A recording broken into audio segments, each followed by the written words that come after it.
around 1930, a banjo player named Perry Bechtel came to Martin. Banjo was fading in popularity, and he wanted to switch over to guitar. He was a great guitar player, but he was used to being able to play all the way up the neck. And he asked Martin if they could make a 15-fret guitar. So Martin laid it out on paper and got back to him and said, we can give you 14 frets. And so they built a guitar very much like this one up here, and he loved the instrument.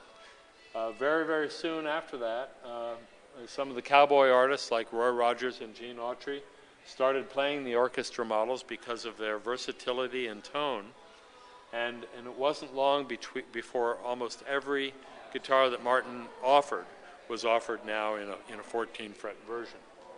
This is a great example of one of the very, very early Dreadnoughts that even predates the Martin Dreadnought. This is one of the instruments made by Martin for the Ditson Company. This one in particular was made in 1929 and would have had X braces. But the early Dreadnoughts had fan bracing and were always played on the lap like a Hawaiian steel guitar. You can see the similarity in shape between these two guitars. This one, a replica of Gene Autry's very, very famous number 1 D45. The original guitar is on display at the Gene Autry Museum and is believed to be one of the most valuable instruments in the world. What's the most popular shape sold today? There's no question that the most popular shaped guitar would be this, and this is the holy grail of guitars. This is our D45. We didn't have one of these, and we wanted one very badly. There's only 91 that were ever made, and we kept seeing the price go up every year. We'd say, well, we should have bought that, and then it would go up another $10,000, and since there's only 91 of them, they're very rare and precious. Beautiful woods, beautiful design, and a tone that it's hard to describe. Just a powerful but resonant and balanced tone that is crisp, clean.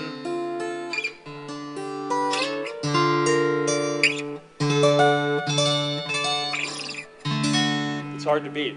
As a matter of fact, we consider this guitar to be the best-sounding guitar in the building, and we use it for that purpose as a benchmark to kind of weigh in against all of the guitars that we make.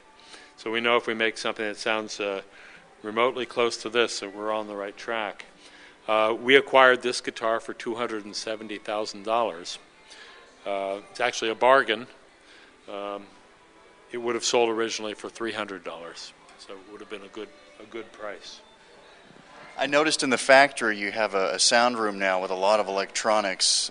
Tell me a little bit about that in relation to what you're talking about here and like somewhat of an archetype sound.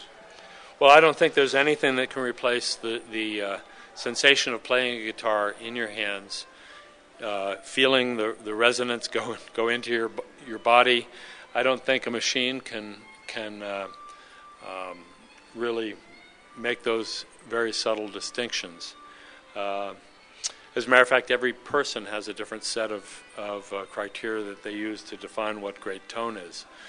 Nonetheless, the machinery is good because it's a little more consistent than human hearing, and you can actually see the exact wavelengths, the frequencies, and the vibrations, and where the peaks and valleys are in a particular guitar's signature.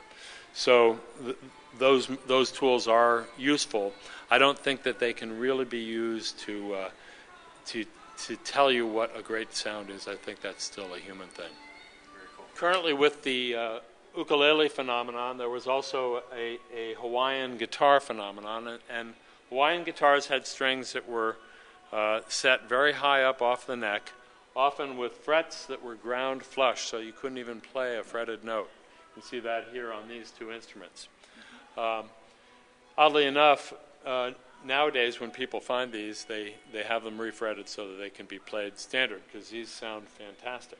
As a matter of fact, Jeff Moldauer plays one of these models, and so does Norman Blake. But the Hawaiian phenomenon lasted for a while, and then gradually shifted more towards dobro and resophonic type of playing. During this time, Gibson had some success building guitars in the violin tradition with F-holes, and Martin saw their success and jumped in by offering a number of F-hole and oval hole arched top and back mandolins, as well as some jazz guitars in a number of different sizes. These guitars were lacking a carved back. They had a carved top, some of them. Some of them had pressed tops. And they never really competed in the Gibson arena as viable jazz guitars. Nonetheless, we sold a lot of them, and they are very nicely made. So Chris Martin travels all over the world and is very interested in art and cultures, ethnicity, and he has a particular taste in art that gravitates towards the folk art. He loves folk art paintings, and he loves these little carvings from third world countries out of rosewood and ebony. He loves Elvis. He's got quite a collection of oddball Elvis memorabilia here. And these are some of the unusual guitars that he's been involved with personally. He's actually very, very good at guitar design. This is unusual because when he was a teenager in summer camp, his father didn't believe that he could build a guitar kit at camp in the traditional way, so they sent him a kit that had kind of a trapezoid shape. My favorite piece over here is the CF Martian and Company, made with circuit board, headstock, and fingerboard. The Dreadnought body is upside down, but if you look closely through the two eyes of the guitar, you can see that there's very sophisticated electronics inside. That's actually a theremin that can be played like the Star Trek theme or Good Vibrations. So that's kind of unusual. And we have a bottle of wine here from 1834, which is probably past its prime. We're not.